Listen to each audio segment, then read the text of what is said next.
Okay, so next step is we're going to be dividing the hair. And if you notice, I wet the hair, I damp the hair so that it's consistent all the way around, okay? Just so that it's consistent. And what I'm going to do is I'm going to part the hair so that you, the student, the audience, can visually distinguish what is the top, what is the sides, and what is considered the back here, okay? So I'm just going to go ahead and I'm going to break it right here, which is considered the top crown area of the head here, okay? And I'm just going to push that this way. So this can be considered the top, as you can see there. This is going to be considered the back. And usually what they teach you in barber school is that the sides of the hair usually consist from behind the ear. I know this is a fake ear, this is a doll, but the idea is the same. Parting and separating the back from the side is behind the ear, is from what I heard. Just like this here, okay? I'm pushing this that way to distinguish that that is the top. This is the back, side, top. I'm going to turn her. Okay, same going over here. Usually at the corner of the hairline, which is about right here, is the most natural, to my opinion, the best place to part the hair.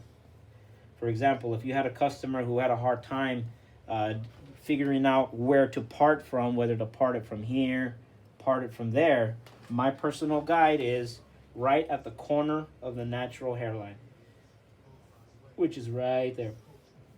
And that's usually something that I use as a guide, the nature of someone's hairline, the corner of it, and going from there.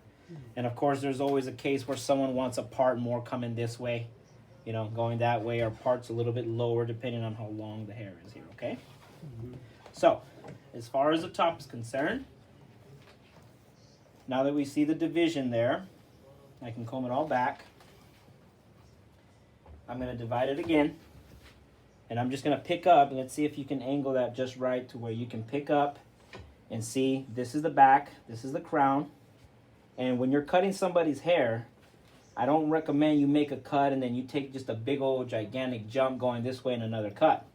What I recommend is that you stay at one place, stay right there, make your cut, and when you go in for another comb, don't go too far in. Just go a little bit in and pick that up and going straight up again.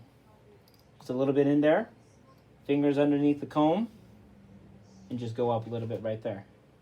In other words, to go all the way to the front, I'm going to do maybe about 7 steps. So I'm on my 3rd, 4th, 5th, 6th, and 7th.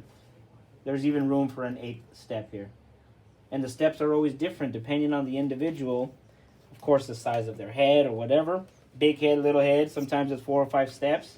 But the concept is the same. Just picking up the hair to what is considered the top. This is the back. And just pushing forward, picking it up. Picking it up just like that. And of course, this is designed just for the student. The barber student or cosmetologist or whatever.